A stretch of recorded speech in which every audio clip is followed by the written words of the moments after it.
আপনি হয়তো জীবনে অনেক ভিডিও দেখেছেন, অনেক উপভোগ করেছেন, কিন্তু আজকে আমি আপনাকে এমন একটা ভিডিও দেখাতে চলেছি যেটা হয়তো আপনার জীবন পরিবর্তনের অনুপ্রেরণার বাতি হয়ে থাকতে পারে। কারণ আজকের ভিডিওতে আমি এমন কিছু ব্যক্তিদের নিয়ে আলোচনা করব যারা শূন্য থেকে শুরু করেছিলেন। কারোর মূলধন ছিল 175 টাকা, কারোরই বা 100 টাকা, কারোরই বা 16 টাকা। সেই ব্যক্তিগুলোই হয়েছেন এখন দেশ সেরা শিল্পপতি, হাজার হাজার কোটি টাকার মালিক। আর এই মানুষগুলো হয়েছেন আপনার আমার মতো স্বপ্নবাজ মানুষের অনুপ্রেরণার বাতিঘর।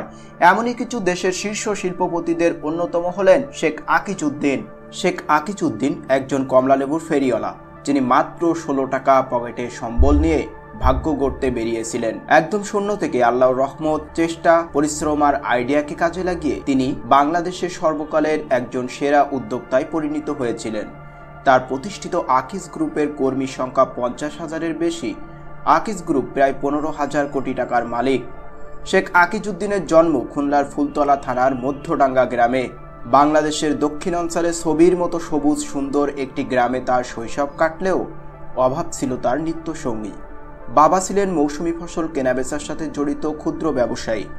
বাবার আয় এতটাই কম ছিল যে আকিজের স্কুলে যাওয়ার সুযোগ হয়নি। তবে বাবার সাথে থেকে তিনি ব্যবসা বিষয়ে বেশ কিছু প্রাথমিক জ্ঞান লাভ করেন। সেই সাথে দারিদ্র্যের সাথে লড়তে লড়তে অল্প বয়সেই পরিণতি হয়ে ওঠেন। তার জীবনের সেই সময়টি নিয়ে তিনি দৈনিক ইত্তেফাকে বলেছিলেন, বাবার কাছ থেকে মাত্র 16 টাকা নিয়ে বাড়ি ছাড়ি, গন্তব্য কাছাকাছি মহানগর কলকাতা। সেখানে গিয়ে আশ্রয় নিলাম শিলাইদহ রেল স্টেশনে। সারাদিন ঘুরি ফিরি কাজের সন্ধান করি, আর রাত হলেই স্টেশনের এক কোণে কাগজ বিছিয়ে শুয়ে পড়ি।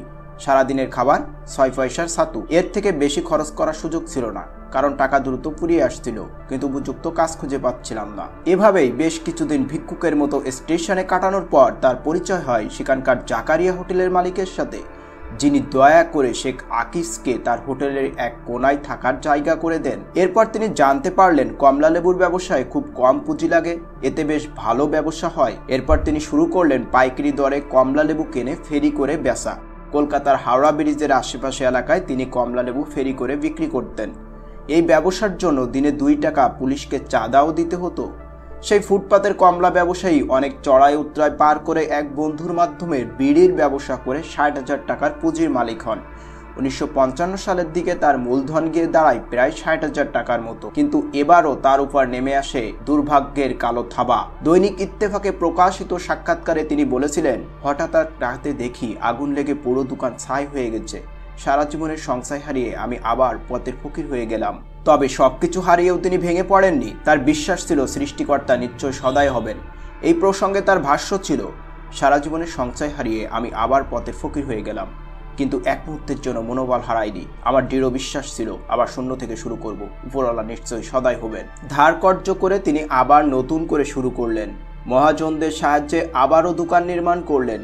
এবার বিড়ির ব্যবসার পাশাপাশি ধান, চাল, পাট, গুড়, ডালের ব্যবসাও শুরু করলেন। ঘুরে দাঁড়াতে সময় লাগেনি তার। যশোরের নাভারণ বাজারে এসে ব্যবসা শুরু করার পর তাকে আর পিছন ফিরে তাকাতে হয়নি। নাভারণ বাজারে তিনি বিখ্যাত আকিজ বিড়ি ফ্যাক্টরি প্রতিষ্ঠা করেন। 2018 সালে এই কোম্পানি জাপান টোবাকো $1.5 বিলিয়ন কিনে নিয়েছিল। এরপর একের পর এক তিনি আকিজ গ্রুপের ব্যানারে বাংলাদেশের সবচেয়ে বড় কয়েকটি কোম্পানি প্রতিষ্ঠা করেন। 1960 সালে অভয়নগরে প্রতিষ্ঠা করেন SAF ইন্ডাস্ট্রিজ লিমিটেড, একটি অত্যাধুনিক চামড়া কারখানা। তারপর 2006 সালে 77 বছর বয়সে মৃত্যুর আগ পর্যন্ত একে একে প্রায় 20টি কোম্পানি প্রতিষ্ঠা করে গেছেন। কোম্পানিগুলো প্রতিটি বাংলাদেশ এবং দেশের বাইরের বাজারে সুপ্রতিষ্ঠিত। বর্তমানে আমরা যে Speed, Mojo, Utica, Clemon, Sunrise, আটা ময়দা সুচি, রোসা, ক্যাথেনা floor tiles, Bonita by Akij ceramic, আফি, Akij cement, Akij jute product, Akij plastic product, Akij food প্রোডাক্টের মতো যে সকল দৈনন্দিন জীবনের প্রয়োজনীয় প্রোডাক্টগুলো আমরা ব্যবহার করি তার বেশিরভাগই আকিজ কোম্পানির। ব্যবসা প্রতিষ্ঠানের পাশাপাশি তিনি 1980 সালে আদ-দ্বীন ওয়েলফেয়ার ট্রাস্ট প্রতিষ্ঠা করেন। প্রতিষ্ঠার পর থেকে এখন পর্যন্ত এই প্রতিষ্ঠানটি মানব সেবায় উদাহরণ সৃষ্টি করে চলেছে। এই ট্রাস্টের অধীনে আদ-দ্বীন শিশু নিকেতন, আদ-দ্বীন নার্সিং ইনস্টিটিউট, আদ-দ্বীন ফোরকানিয়া প্রজেক্টের মতো মানবতা সেবামূলক প্রতিষ্ঠান রয়েছে। যেগুলো শিক্ষা ও স্বাস্থ্যসেবা এবং অসহায় মানুষের সাহায্য করে চলেছে। শেখ আকিজের মতো শূন্য থেকে সফলতার সুউচ্চ শিখরে পৌঁছে যাওয়া আরেকজন ব্যক্তি হলেন একে আজাদ। 5 ভাই আর 4 বোনের বিশাল সংসার ছিল তাদের। আজাদের উপর চাপ ছিল পড়াশোনা শেষ করে পরিবারের হাল ধরার। ছেলেকে ঢাকা বিশ্ববিদ্যালয়ে ভর্তি করার পর বাবা মাও এই আশায় দিন গুনছিলেন। নিজেকে উদ্যোক্তা হতে হবে সেই লক্ষ্যে ব্যাংক থেকে 7 লক্ষ টাকা ঋণ নিয়ে তিনি মাত্র 21টা মেশিন নিয়ে চালু করেন গার্মেন্ট কারখানা। তবে যুক্তরাষ্ট্রের দেওয়া কোটা সুবিধা পেলেন না তার মতো নবীন ব্যবসায়ীরা। তখনও গার্মেন্ট ব্যবসা পুরনোদের হাতে। সে সময় লোকসান হলো 7.5 লাখ টাকা, পুরোটাই ব্যাংক ঋণের। গার্মেন্টে তালা পড়ল, ভবন মালিককে ভাড়া পর্যন্ত দিতে পারছিলেন না তিনি। পুরোটা ঋণের উপর চলতে থাকা সেই প্রতিষ্ঠান থমকে দাঁড়ালো। তিনি তার জীবন গল্পতে বলেছেন, তার প্রতিষ্ঠান যখন বন্ধ হয়ে যায়, একদিকে ব্যাংক ঋণের চাপ, অন্যদিকে ঘর ভাড়া পরিশোধ করার কোনো কিছুই করতে পারছিলেন না তিনি। বিভিন্ন জায়গা থেকে ধার দেনা করে এটা পরিশোধ করে তো ওটা বাদ থেকে যায়। তিনি ড্যাফোডিল ইন্টারন্যাশনাল ইউনিভার্সিটিতে একটি বক্তব্যে বলেছিলেন, তখন আমার মনে হচ্ছিল আমি এই পৃথিবীর সবথেকে অসহায় ব্যক্তি। আমার মতো অসহায় হয়তো আর কেউ নাই। এমনও তো পরিস্থিতিতে তিনি সিদ্ধান্ত নিলেন পুরনো ব্যবসায়ীদের সিন্ডিকেট ভাঙতে হবে। নবীন ব্যবসায়ীদের নিয়ে মাঠে নামলেন এই কঠিন কাজে। ব্যবসায়ীদের সংগঠিত করলেন, নির্বাচনে জিতলেন। এরপর আর পিছনে ফিরে তাকাতে হয়নি তাকে। যতই দিন গেছে শুধু সামনে এগিয়েছে। ব্যবসার পরিধি দেশ বিদেশে ছড়িয়েছে। তার প্রতিষ্ঠিত হামিম গ্রুপে বর্তমানে কর্মকর্তা কর্মচারীর সংখ্যা 54,000-এর মতো। 1984 সালে দূরদর্শী ভাবনা থেকে ব্যবসায়িক যাত্রা শুরু করেন উদ্যোগী মানুষ একে আজাদ। সেই থেকে তার গড়ে তোলা হামিম গ্রুপে একে একে যুক্ত হয়েছে 26টি কারখানা।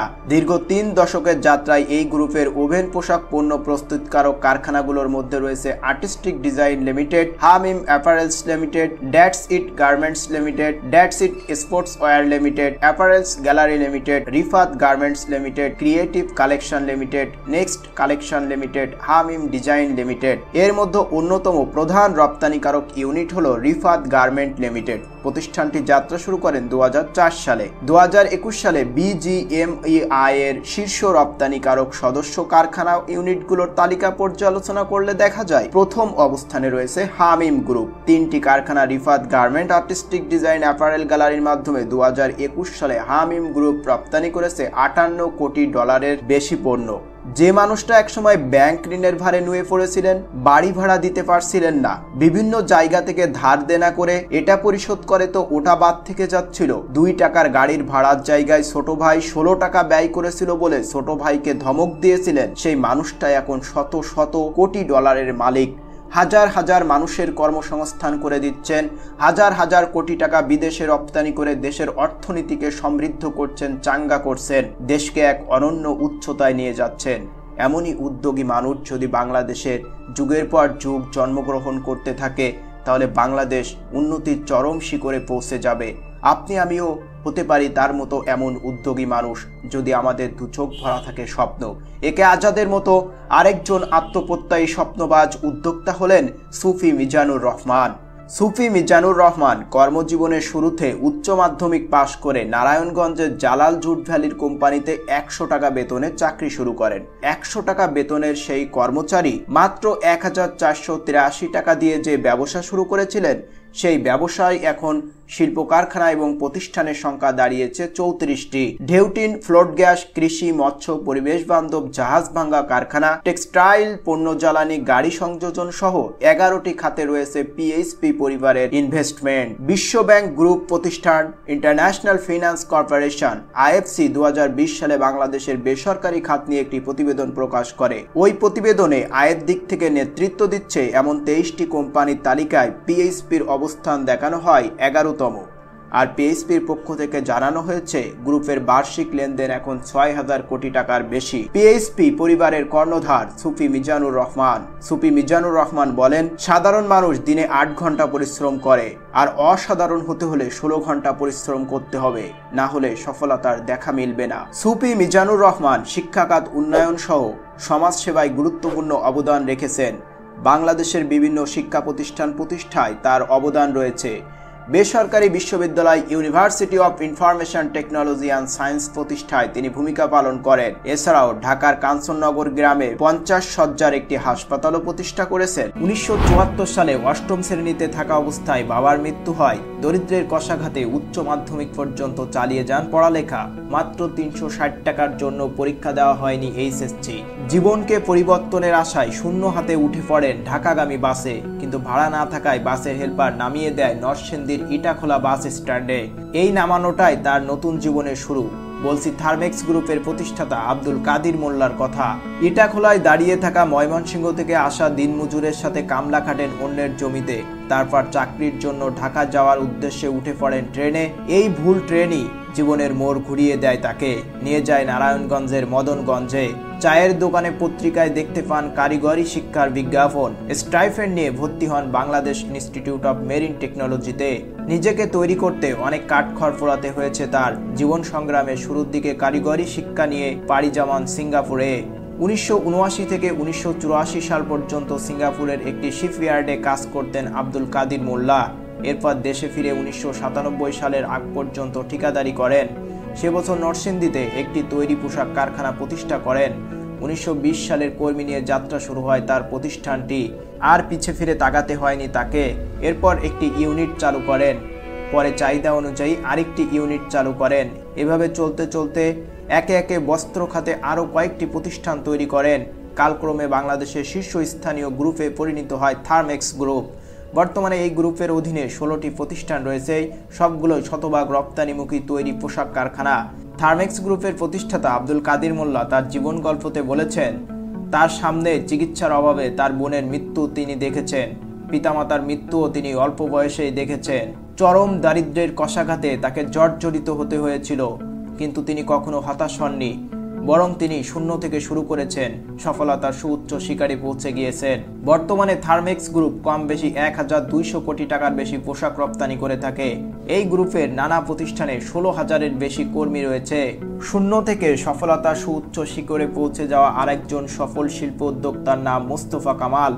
মোস্তফা কামালের জন্ম 1955 সালে কুমিল্লা জেলার 14 গ্রাম উপজেলার এক মুসলিম পরিবারে জন্মগ্রহণ করেন তিনি। একান্নবর্তী পরিবারে বেড়ে ওঠা শিশুটি লেখাপড়ার হাতেখড়ি গ্রামের এক পাঠশালায়। মোস্তফা কামাল নিজ গ্রামের হাই স্কুলে পাঠ শেষে ভর্তি হলেন বাড়ি থেকে 7 মাইল দূরে একটি কলেজে। এতটা পথ প্রতিদিন হেঁটে যেতে আসতে হতো তাকে। প্রয়োজন হলো একটি সাইকেলের।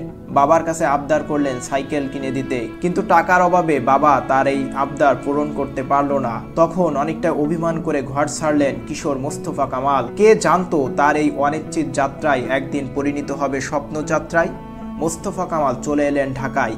গুলিস্তানের ট্রাফিক ব্যারাকে থাকা তার এক ভাইয়ের কাছে প্রথমে উঠলেন তিনি। কিছুদিন এখানে থাকার পর যাত্রাবাড়িতে একটা লজিংয়ে থাকার ব্যবস্থা করলেন। এভাবেই তিনি একটা চাকরি জোগাড় করলেন। তার বেতন ছিল 175 টাকা। 175 টাকা বেতনের সেই মোস্তফা কামালই এখন দেশের সর্ববৃহৎ শিল্প প্রতিষ্ঠান মেঘনা গ্রুপ অফ ইন্ডাস্ট্রিজের প্রতিষ্ঠাতা। এই গ্রুপে 54টি শিল্প প্রতিষ্ঠান রয়েছে। বর্তমানে এই গ্রুপের 50,000-এরও বেশি কর্মী কাজ করছে। বাংলাদেশে যারা বড় বড় শিল্প কারখানা প্রতিষ্ঠা করেন, দেশের বেসরকারি শিল্প খাতকে সুউচ্চ শিখরে পৌঁছে দিয়েছে, তারা সবাই একসময় শূন্য থেকে যাদের যাত্রা শুরু করেছিল, কিন্তু তাদের কঠোর পরিশ্রম, অধ্যবসায়, সাহস, নেতৃত্ব, ধৈর্য, একাগ্রতা, দূরদর্শী চিন্তা চেতনার মাধ্যমে তারা সফলতার সুউচ্চ শিখরে পৌঁছে গেছে। সুতরাং আপনি যদি হার না মেনে নিয়ে জীবনের শেষ দিন পর্যন্ত লড়াই করে সুপরিকল্পিতভাবে জীবনকে এগিয়ে নেন, তাহলে আপনিও অবশ্যই সফল হবেন।